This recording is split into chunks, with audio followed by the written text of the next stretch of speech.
लाठीचार्ज गरेको छ। ल हेर्नुहोस् यसरी भित्रबाट लुटपाट गरेर बाहिर निस्कँदै गरेकाहरूलाई हाटबटिनको सेक्युरिटी गार्डले लाठीले हानेको छ।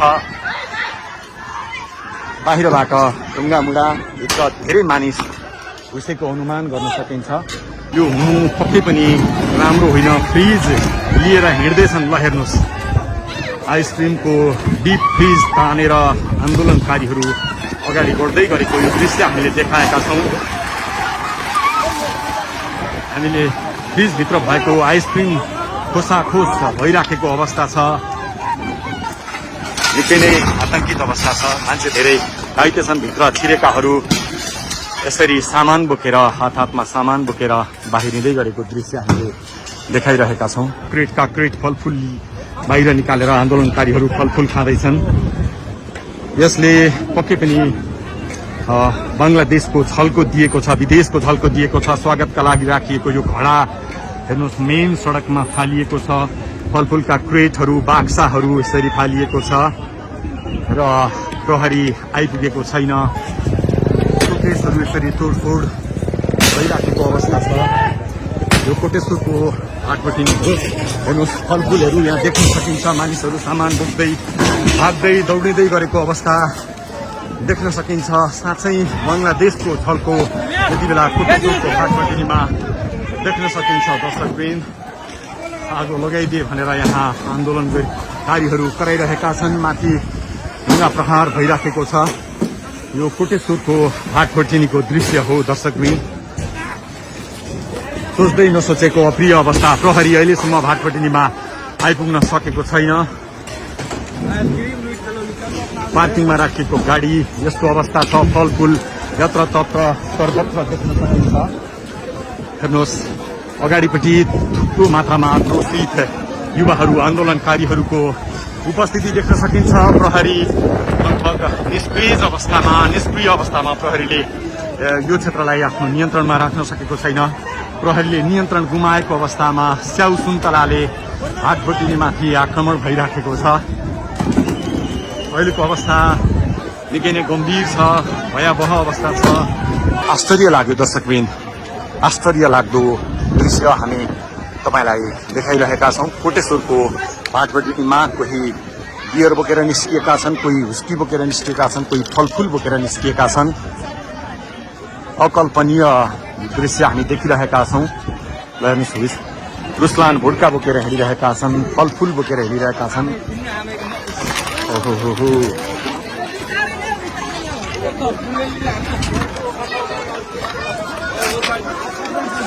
हाटबटिनीमा लुटपाट मचिरहेको छ। यो दुःखद दृश्य हो। व्यवसायी सुरक्षित छैन। दुर्गा व्यवसायीले भन्थे यहाँ कोही सुरक्षित छैन। आज नेपालकै सबैभन्दा ठुलो प्रतिष्ठित व्यावसायिक घराना हो हाटबटिनी सुपर मार्केट। यो पनि लुटपाटको शिकार भएको छ, निशानामा परेको छ। मानिसहरू भागदौड गरिरहेका छन्। यसले निकै गम्भीर संकेत गरेको छ।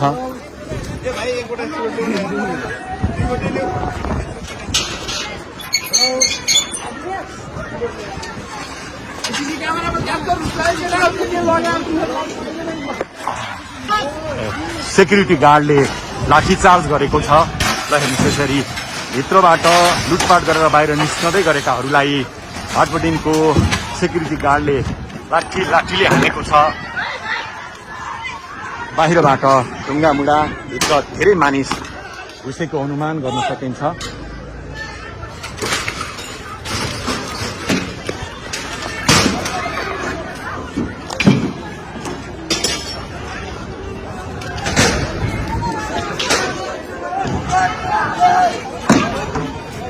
दर्शकवृन्द निकै नै अप्रिय अवस्था, डरलाग्दो अवस्था हाटबटिनी क्षेत्रमा देख्न सकिन्छ।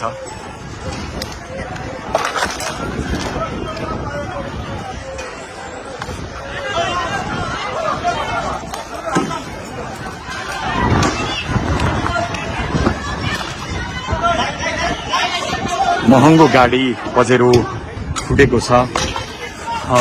पैसा स्वेप गर्ने स्वेप मेसिन गाडीको पनि निकालिएको देख्न सकिन्छ। निकै नै आतंकित अवस्था छ। मान्छे धेरै घाइते छन्। भित्र छिरेकाहरू यसरी सामान बोकेर हातमा सामान बोकेर बाहिरिँदै गरेको दृश्य हामीले देखाइरहेका छौँ।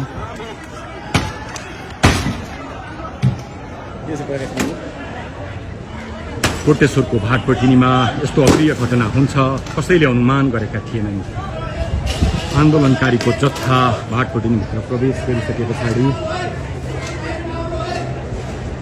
यति बेला अप्रिय अवस्था बनेको हो।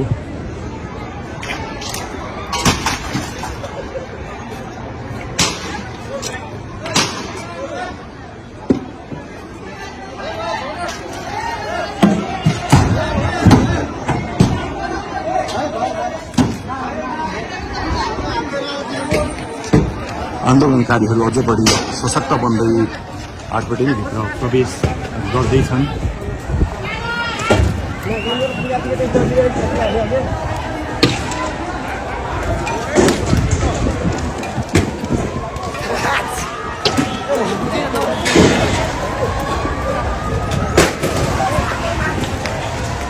दौड मचिएको छ। निकै ठुलो मात्रामा मानिसहरू भित्र छिरेको अनुमान गर्न सकिन्छ। दर्शकले निकै ठुलो मात्रामा आन्दोलनकारीहरू भित्र छिरेको हुन सक्ने अनुमान गरिन्छ। माथिबाट भाटपटिनीका कर्मचारीहरू हेर्दैछन्। यद्यपि यहाँ आन्दोलनकारीहरू पसेको धेरै समय भइसके पनि सुरक्षाकर्मी निरीह जस्तै देखिएको छ। सुरक्षाकर्मी आउन सकेको छैन। कोटेश्वरको भाटपटिनी क्षेत्र तनावग्रस्त अवस्था छ। यसले निकै ठुलो र गम्भीर सन्देश दिएको छ। राष्ट्र गम्भीर क्षणमा गम्भीर सङ्कटमा पसेको प्रमाणित भएको छ। दर्शकवृन्द, प्रहरी निकै अगाडि छ, तर थोरै मात्रै अगाडि छ। 500 मिटर अगाडि छ प्रहरी। यसतर्फ आउन आँट गरिरहेको छैन। प्रहरीले पनि कतै आन्दोलनकारीहरूसँग डराएको हो कि भन्ने संकेत यहाँ हुन्छ। राजावादीको आन्दोलन नियन्त्रण बाहिर गएपछि सेना मैदानमा उत्रियो। आन्दोलनका क्रममा 2 जनाको मृत्यु, 1 जना पत्रकार रहेको पुष्टि। राष्ट्रसभा सांसद सन्तोष परियारको गाडीमा पनि आगजनी। माओवादी र समाजवादीको पार्टी कार्यालयमा आगजनी र तोडफोड। आन्दोलनकारीहरूले कान्तिपुर अन्नपूर्ण पोस्ट समेत छाडेनन्। माधव नेपालको घरमै पुगेर ढुङ्गामुढा। एमालेको पार्टी कार्यालय पनि जलाउने धम्की। प्रदर्शनकारीद्वारा प्रहरीको बन्दुक खोसियो। आन्दोलनकारी भन्दा बढी प्रहरी घाइते। 1 हप्तामा सत्ता छोड्न चेतावनी। सरकारद्वारा तोडफोडको जिम्मेवार पूर्व राजा भएको ठहर। भाटपटिनीका महँगा रक्सी र मदिरा लुटपाट। हवाई उडान समेत प्रभावित हुँदा उडान आकाशमै होल्ड। देखियो बंगलादेश र श्रीलङ्का हुने संकेत। तिनकुनेमा राजावादी समूहहरूको आन्दोलन स्थिति नियन्त्रण बाहिर गएपछि नेपाली सेना मैदानमा उत्रिएको छ। राजावादीको आन्दोलनमा एबी न्यूज टेलिभिजनका फोटो पत्रकार सुरेश रजक र आन्दोलनमा सहभागी सबिन महर्जनको मृत्यु भएको छ। पत्रकारहरूले प्रहरीसँग जवाफ पनि मागिरहेका छन्, तर प्रहरी जवाफ भने दिन सकिरहेको छैन।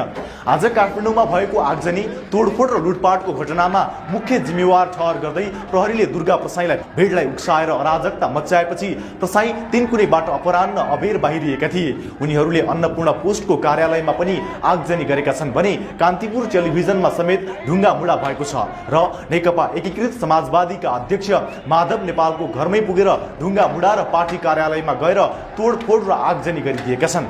यता सरकारले आज काठमाडौँको तिनकुने क्षेत्रमा भएको निजी सम्पत्ति तोडफोड र सर्वसाधारणको घरमा आगजनी जस्ता आपराधिक घटनामा पूर्व राजा ज्ञानेन्द्र शाहलाई मुख्य जिम्मेवार ठहर गरे पनि आन्दोलन झन तीव्र हुने डरले आधिकारिक रूपमा गृह मन्त्रालयले दुर्गा प्रसाईलाई मुख्य जिम्मेवार ठहर गर्दै पक्राउ गर्न आदेश दिएको थियो।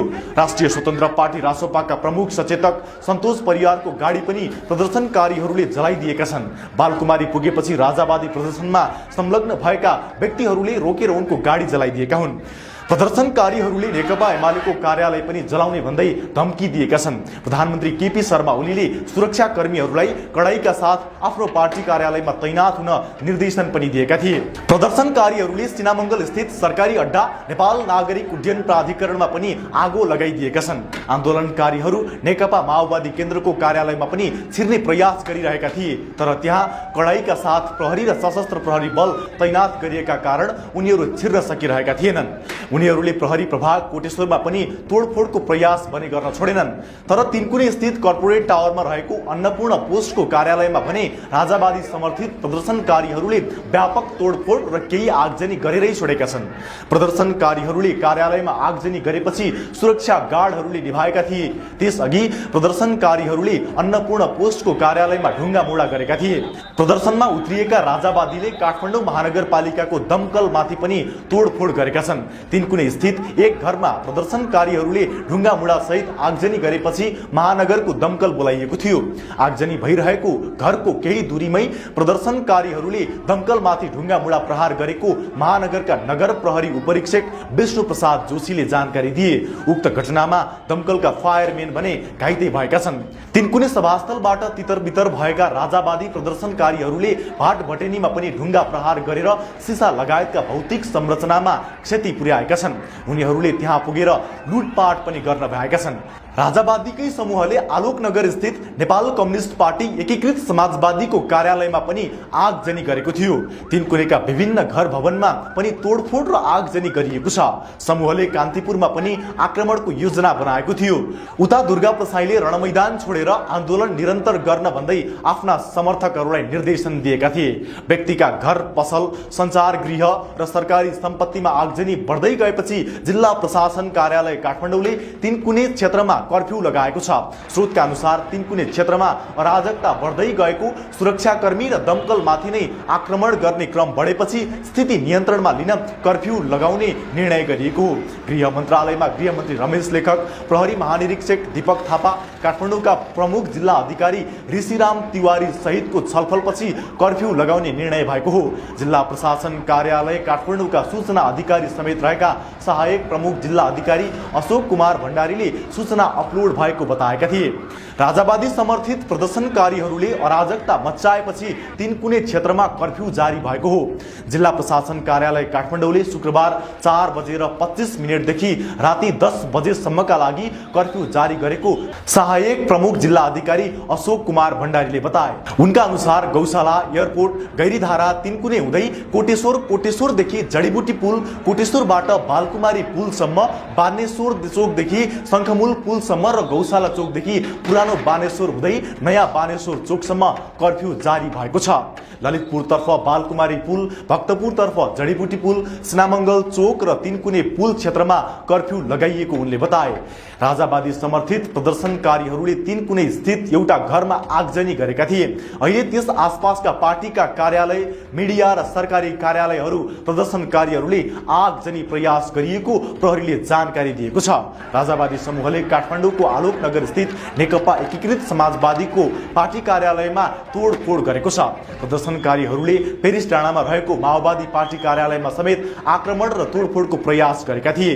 गृह मन्त्रालयले फायर गर्न आदेश दिए लगत्तै नाराबाजी चलिरहेको कार्यक्रम मुठभेडको स्थितिमा पुगेको थियो। प्रदर्शनकारीहरूले उनीहरूले तिनकुनेका विभिन्न घर भवनमा तोडफोड गर्नुका साथै आगजनी समेत गरेका छन्। तिनकुनेमा राखेको सभा नसकिँदै राजावादीहरू प्रहरी घेरा तोड्दै अघि बढेपछि अवस्था तनावग्रस्त बन्न पुगेको थियो।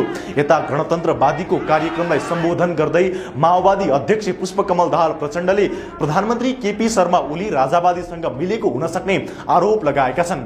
समाजवादी मोर्चाको सभामा प्रचण्डले भने केपी ओली भित्रभित्रै राजावादीसँगै मिलेको हो भन्ने प्रश्न उठेको छ। उहाँलाई गणतन्त्रप्रति रिस छ। गणतन्त्र भनेपछि माओवादी देख्नुहुन्छ। अहिले उल्टो काम गरे राजावादीलाई फाइदा हुन्छ। गणतन्त्रवादी हो भन्ने पुष्टि गर्न सदनमा आएर उहाँले जवाब दिनुपर्छ। अहङ्कारले दिँदैन। उक्त राजावादीको आन्दोलन भोलि 16 गते बाहेक एक हप्तासम्म लगातार भयंकर रूपमा चल्ने बताइएको छ। एक हप्तासम्म पनि सरकारले कुनै जवाब नदिएको खण्डमा आन्दोलन झन भयंकर हुने चेतावनी समेत दिइएको छ।